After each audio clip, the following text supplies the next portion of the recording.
Hello, I'm Paddy O'Donnell, and this is the Chromologist from Farrow and Ball, the podcast where paint and colour meet life.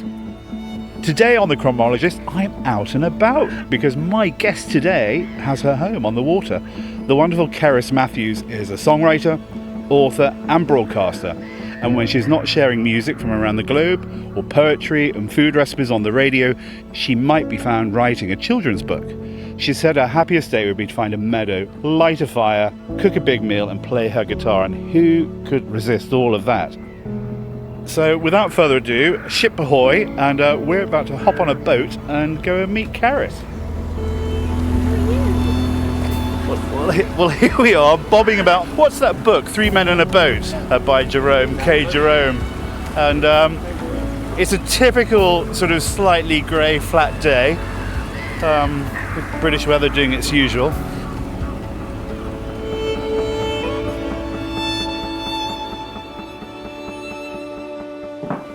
Yeah, so it's kind of work in progress.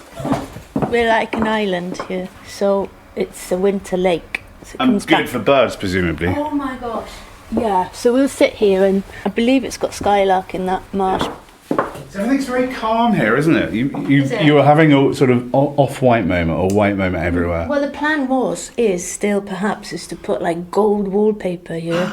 You know, like loads of peacocks and, you know, stuff all over the ceiling and the wall. This is very Charleston grey in here, isn't it? It's earthy. Yeah, it's a bit like clay. But I love the colour of your sofa. The linen of that sofa is really nice. Thank you. So here we are. We've actually hopped off the jetty. I nearly fell in, so I'm quite clumsy. I'm quite clumsy on the water. I wouldn't fall in right now. It's No, a bit I nearly did. strong. Seriously, I slipped. Did you? Your husband looked slightly panicked. Bet he did.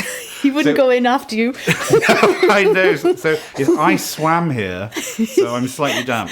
And I'm drying off in Cerys's front room. And it's Slight beautiful. colour of blue around your gills. Slight colour of blue, slight stench of Mud.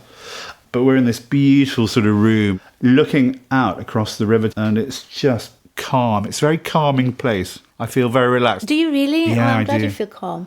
No, I love the colour of nature the most. And so if you can sort of start with that, then that's a good place. You're in a kind of earthy coloured top, aren't you? Like a pale stone. Right now I'm in wearing kind of what I can put on easily because I've got an arm in a plaster. I know, you poor thing. What happened? I really wish it was very exciting. I'll make it up then. Really? Okay, so I do love a bit of rock climbing. So I was doing this multi-pitch 7A and I slipped and whacked this against the rock and broke my ulnar and radius and put titanium in it last Thursday. Oh no, you got titanium in it? Yeah. Ow. I'm going to have a very strong right fist. Let's move on to colours. Let's move on. So, Cerys, thank you for letting us into your wonderful home. So we've asked you to choose 4 colours on particular parts of your life. So from childhood through to youth, defining decade and where you are now. So do you have a colour that has strong memories or evokes strong memories from your childhood, early childhood? Absolutely, yes. It screams dark green. So studio green-ish kind of style. Really, really dark green. My mum, absolute firecracker, right? She's from Neath, brought up in working class, council house, all the rest of it. But could turn her hand at pretty much anything.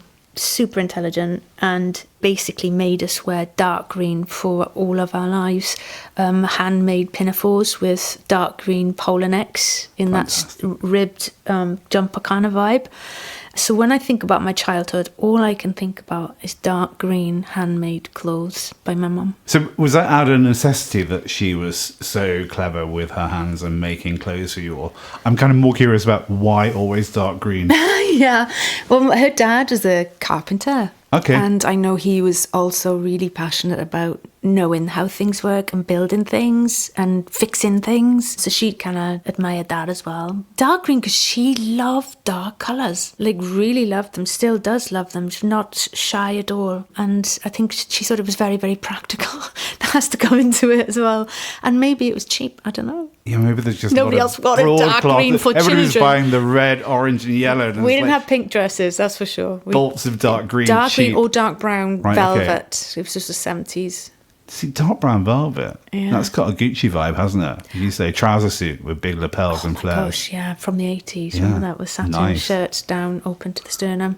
I love dark green. Actually, there's no evidence of dark green here. Okay. Outside, you'll see a lot of dark green. Because I think as well, I mean, obviously, there's the connection with the idea of forests and Yeah. mystery and nature and trees and canopies. And yeah, so there's all that as well behind it. Yeah, because we're looking at here where you are now, and there's a lot of dark green still. I mean, it's a flat day, so we're looking at, and there's kind of, even on the bark of the trees, they give off this kind of dark green. I love moss. But then moss there's some is really- lime greens in moss, but ultimately, all the creases. Well, all those tones of greens together are what's so beautiful. I think that's what it is, what I like about certain colours, and especially dark green. It is the natural world. Yeah. And it does sort of neutralise, can be a neutraliser, and certainly allow you to hide from the more sort of frantic human-made world.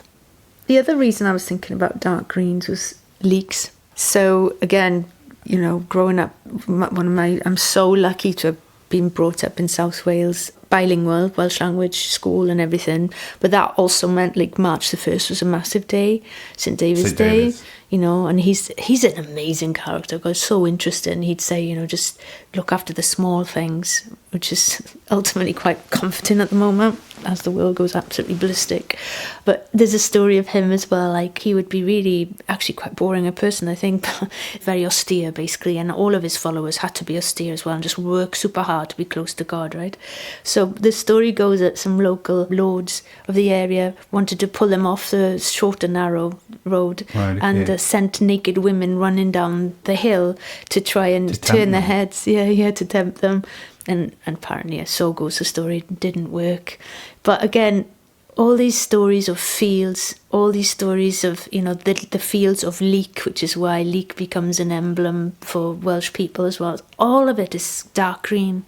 Even the daffodil with the dark green stalks, Yeah. it's just green, isn't it? How green is my valley as well. It's just green, and especially dark green just seems to sum up my childhood. I mean, Wales to me is green, but you're wearing a dark green hat, aren't you? In fact, you're a bit camo. Are you going out sort of in Hunting. the hedgerows, hunting, shooting, fishing? I don't know. I'm kind of vegetarian, so no.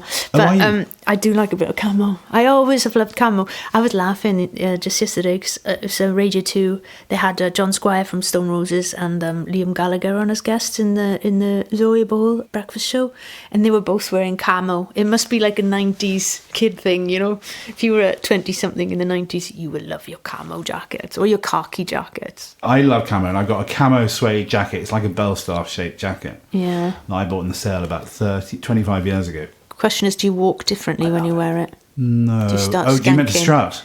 Skanking.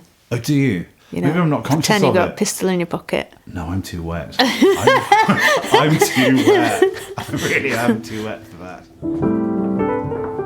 Thing is, I took forever trying to find the right green for outside for the conservatory, and in the end it was some kind of dark olive. We have an archive colour called Mere Green, which is like a really deep teal, which is almost identical to that. That's the Mere Green. Oh, gosh. Do you not think that's pretty spot on? Do you usually carry wads of paint samples? It's not even small. They're like about Have you not got one of these? no, not that size. In the post. You call that a paint sample?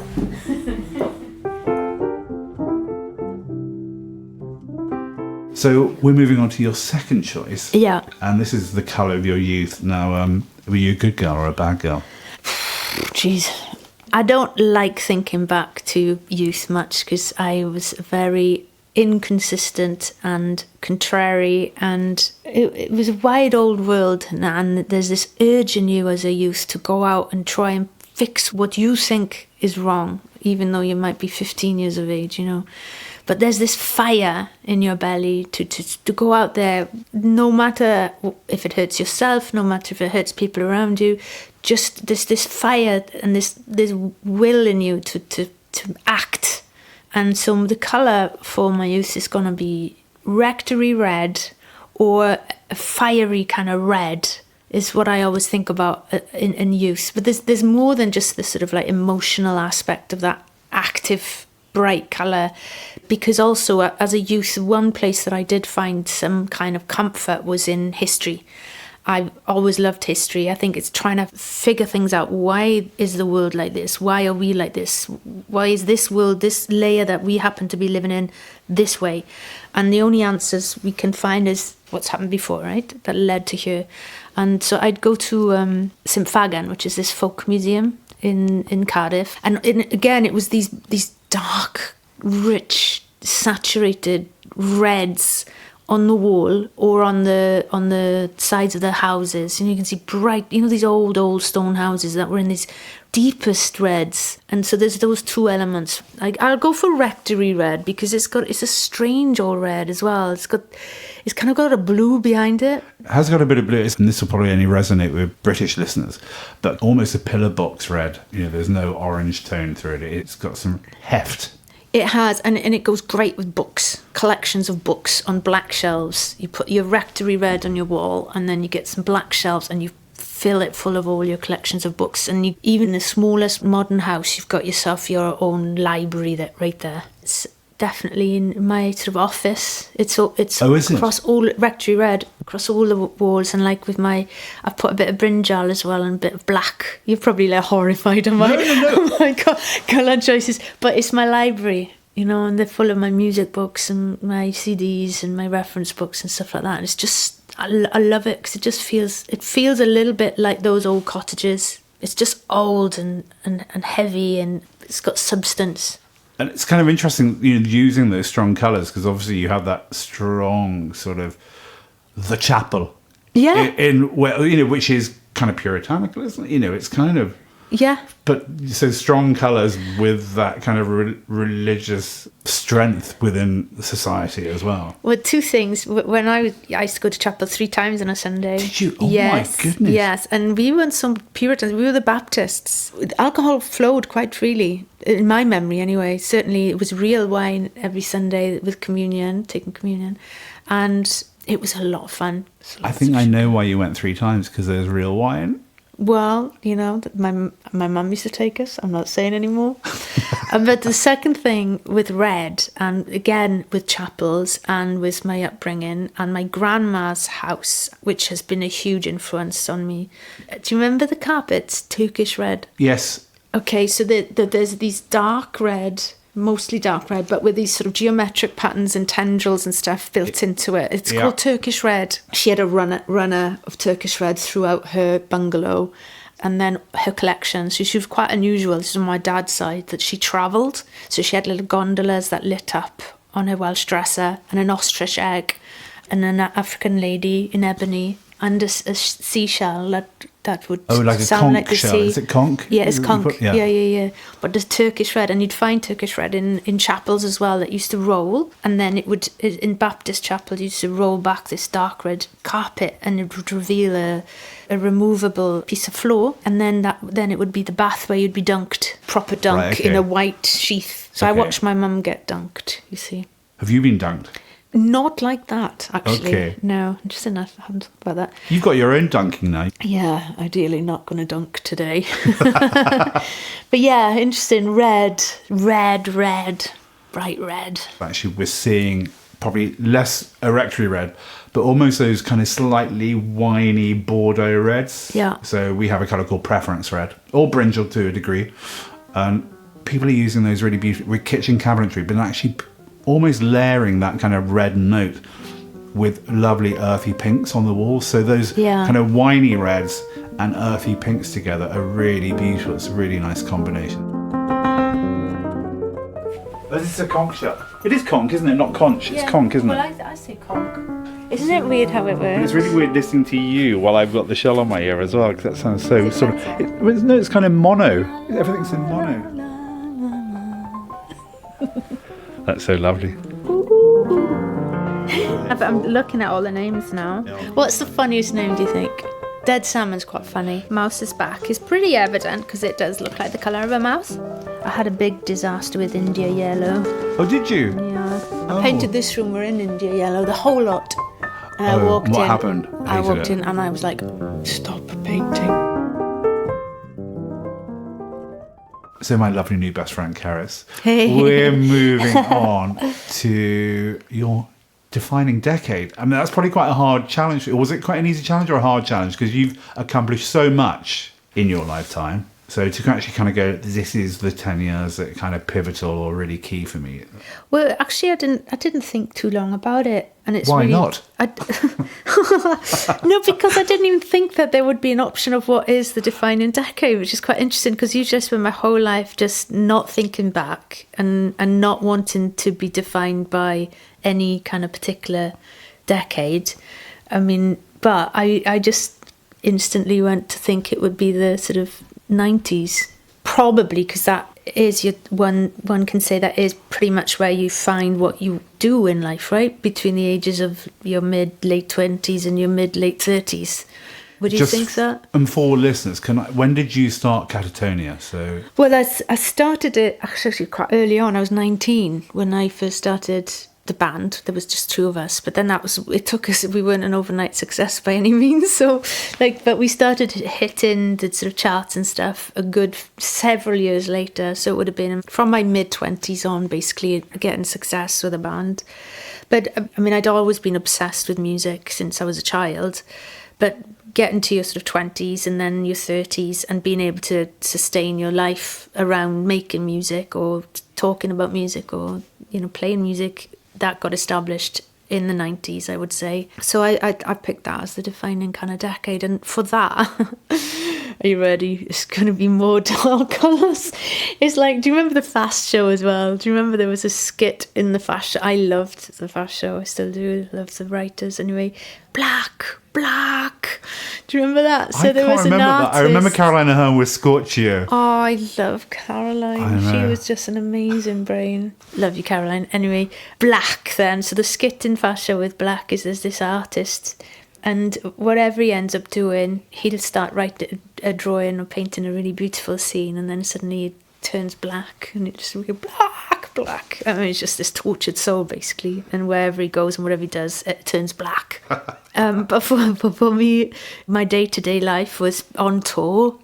And it all began, really, the reason you were out and about all day long and doing all the things that you were doing all day long was the black moments on stage, So just, it really burns quite deeply, the memory of blackness. I loved it when you said black, because what's that? The opening kind of verse or Under Milkwood, and you've recorded that, haven't you? Oh, yeah.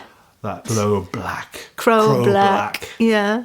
Bible black. Bible black. Fishing boat bobbing. But can you just say that as you are reading Thomas? Give the heft that I can't deliver. I will, but let me get it so I can do it properly. Oh, okay. I'd love to. Let me see if I've got a copy. Do you want me to help? No, I'm good. Is this the opening part of Under Milkwood? Read for us by the wonderful Cerys Matthews. How exciting, everybody. To begin at the beginning. It is spring, moonless night in the small town, starless and Bible black, the cobble streets silent, and the hunched quarters and rabbit's wood limping invisible down to the slow black, crow black, fishing boat bobbing sea. The houses are blind as moles, though moles see fine tonight in the snouting velvet dingles, or blind as Captain Cat there in the muffled middle by the pump and the town clock, the shops in mourning, the welfare hall in widow's weeds, and all the people of the lulled and dumbfound town are sleeping now. Oh my God. Thank you. There's That's loads of just colours heaven. in that. I just realised, colours and textures, like, the blind as moles. You imagine all these, like, little two up, two down kind of houses, and then the velvet dingles. And what we were talking about, the cracks and the crannies always go down to dark green or dark black, don't they? Or dark velvet. It's so beautiful, isn't it? Because you visualise everything. I've had such joy going through the works of Dylan Thomas over the last few years. So, I mean, you're talking about touring and everything, and obviously I'm obviously no backstage hand person, But you have that scaffolding, don't you? You have that huge drops of black Blackouts. broadcloth and stuff and everything. Blackouts everywhere. But also within the blackouts, on occasion, you'll have like holes in the cloth where they stick lights, so it gives you the starry effect on stage, you know? So there's always a contrast between utter blackness and flashes of light. Yeah. You know, it's a really contrasting place to be. But I also imagine blackness to be like your inside mind. I don't know if you've got a colour of your inside mind. So, for instance, I spend most of my time now working in audio, making radio shows. That was BBC Radio 2 on the Blue Show on Monday, and then I've got 6 and I had a playlist on Radio 4.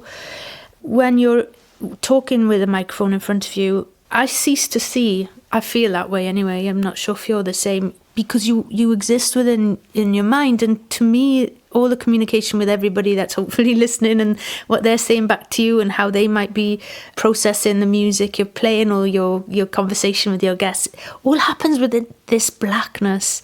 It's a beautiful black. You know, it's this it's like space, I suppose.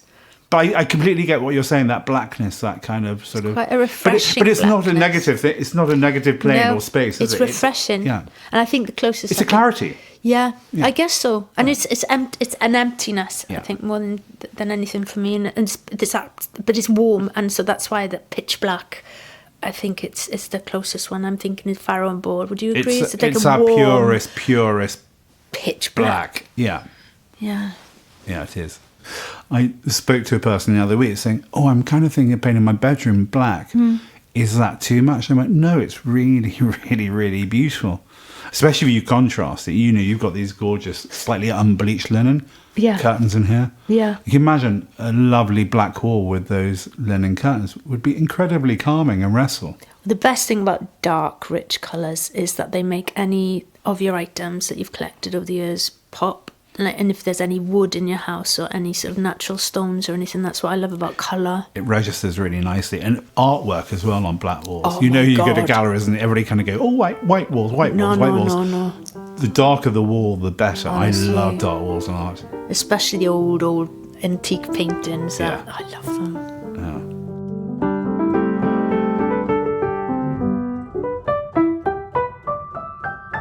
So, my best friend forever, Karen. I love this. I love this. I'm just falling more and more Do we in love. fall It's out brilliant. as quickly as we fall in No, love? we're never going. This is a life thing. I love it. So we're moving on to where you are now and the colour of Yeah. where you are. Was that another easy choice? This is a choice I thank you for, actually, Paddy. This is like sludge. This is a colour of sludge, right? And is this me trying to sort of stop time and go back to becoming an amoeba or something, a monocellular animal, and reverse all the rubbish that's been going on? I don't know, but I do love some sludge colour. And the reason Pantalon, you came up on my feed one day and you were talking about this colour. And I was like, oh my God, that is my colour right there. And I hit follow, you know, and then that's how I know what you do, you know, and I've been following your colour stuff since then. But you put a name to it. The thing about Pantalon, if you put that on your walls and against all my antique furniture, to me, yet again, it is just like turning back the clock. It's something so primal and so comforting and historic that it's like a balance. Yeah, I mean, just trying to think for the listeners how to describe it. Essentially, it's a really dark brown, but there's this underlying green through it. So there is slight sludge, slightly khaki quality to it. You called it cowpat, I think, didn't you? Do call it cowpat, but I don't think that's a really great sales pitch for a lot of us. Oh no, you must use that as cowpat brown. It's really delicious. And they'd be like, what? Get out of the room. It's, for me, it's like, it's going to sound very pretentious now. Look out. If you were to walk into this old wood somewhere in France, North France somewhere, and get lost, and then find this stone building and open it, and you imagine the creaking hinges, and you walk in, you smell the dust, and you smell maybe a bit of dried lavender or something. That place with the thing that you chop your bread on, what do you call those things? The breadboard. The Yep. breadboard still there, and the old knife forged still there. On the wall would be this colour, this dark earth brown colour. And that to me is just like, oh, man, that sounds ideal. It is a really beautiful colour of nature, isn't it? At the darker end, so you've obviously got all the lovely soft stone colours, which you've got here, actually. But it is... I will convert... One day I will convert people. I'm glad I've converted one person, and one person was listening to me. Thank you very much. Why do you like it? What does it sing to you? I find it incredibly relaxing. I think it just, for me, it's more than, you know, so greens are obviously the ultimate kind of colour for relaxation and calm and everything. I find it unbelievably gentle. And as you say, it works with everything. So whether your aesthetic is modern furniture, you've got lovely kind of Danish stuff, it'll look really nice with it. If you've got really modern kind of pale woods, it will look really nice.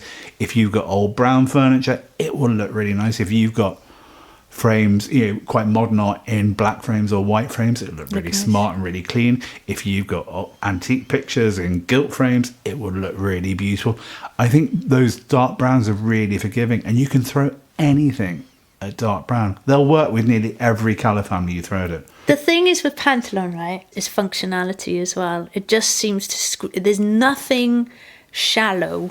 There's nothing aesthetic or showy-offy or Swarovski crystal about Pantaloon. No. It is the opposite end of the spectrum. There's nothing plastic about it. There's nothing shimmery or pink or anything. It is so on the other... It's just pure utter function to me, or existence, you know? You mentioned moss earlier, and it is that kind of all those things of moss and lichen on stonework and everything. It's that kind of patina of age, isn't it? Yeah. And it's kind of, it feels really mud. settled. Mud, yeah. Elemental. Yeah. Which is really beautiful. Yeah, it's a great, great colour. So where are you now with all that association? Is this going back to nature? Is this where you want? Is this where you feel more comfortable at the moment? I think so. It's to try and get a little bit of calm so you can face the storm, basically. Yeah. So all we can do is just jump in the river. Should we? Yeah. Let's do that. I've already been in once, getting here.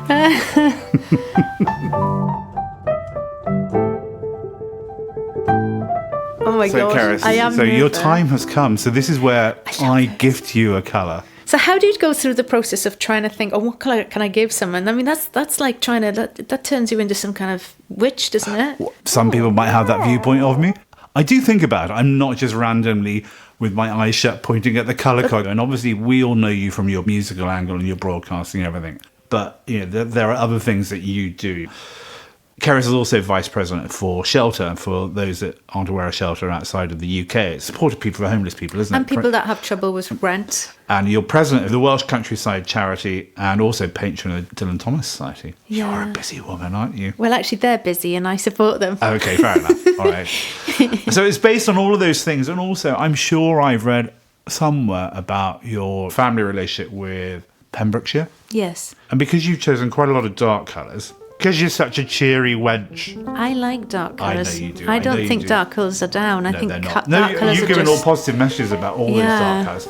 I'm giving you a colour, and we're calling it Pembroke Green. Ooh. It's actually a colour of ours called Yeybridge Green, and it's a really delicious, fresh, verdant green. And it's the colour of Welsh fields, you know, in the prime of spring with lambs bobbing on them. It's those beautiful sort of verdant beech tree valleys in North Wales. So it's kind of part of your countryside thing, taking you back to Pembrokeshire. There's this lovely optimism to it. It's a really joyful spring green. Let me see it. So I'm just passing you over your sample pot with your own label on. Okay, let me see it. Ooh, a door of this colour. That would be nice. Eyeshadow. Eyeshadow. Yeah, lip is a bit too much, isn't it? That takes me back to my mother. She'd wear an eyeshadow like that in the 70s. I'm not saying you have to use it anywhere at all, but it's a really... it's more about the optimism and your association with the countryside. Paddy. Thank you very, And Wales, very to much. me, is a country of huge beauty. You are massively passionate about your motherland. I was quite lucky because it was full of poetry and songs, so jammy, really. Thank you so much, because this is actually pushing me right out of my comfort zone. Although I love my natural colours, and this is a natural colour, it does err on the bluer green, brighter green, so this is quite interesting. But, Paddy, you're an expert, and I'm going to let it sit. You trust me? Maybe a little bit. Okay. I just wanted like to push you. opinions. Yeah, I just wanted to give you a little bit of vibrancy. I would like it as an eyeshadow though, I'm serious. Would you? More than a wall colour. Right, okay, well, maybe it's Cerys green eyeshadow. No, it's a beautiful colour. In fact, it reminds me a bit of like, you know, milking stools when people paint them. That would be a lovely colour, milking stool. I like it. Yay for Yay Bridge green. I love it, and I'm passing it on to you, so you're inheriting my love for the green. I have enjoyed talking about your love of colour, and thank you for coming. Because it's really lovely how colours and thinking of colours remind you of particular moments in life. I've had so much fun today, and I was so excited about meeting you. You're a little bit of a hero of mine. So thank you, Cerys. It's been an such absolute a huge pleasure. treat. For all of you listening, you can find Cerys at Cerys6Music on Instagram. And if you've got access to BBC Sounds, you've got to tune in because she is bloody brilliant. You can also follow us at Farrow & Ball. Come and find me. I'd love to hear what you thought of today's episode. And actually, I don't care what you think because I absolutely loved every minute of it. And if you've enjoyed this conversation, please do spread the word. My guest next week is the fashion designer Christopher John Rogers. The Chromologist is a Farrow & Ball and Feast Collective production. The producer is Sarah Cudden. Until the next one, goodbye and big hugs.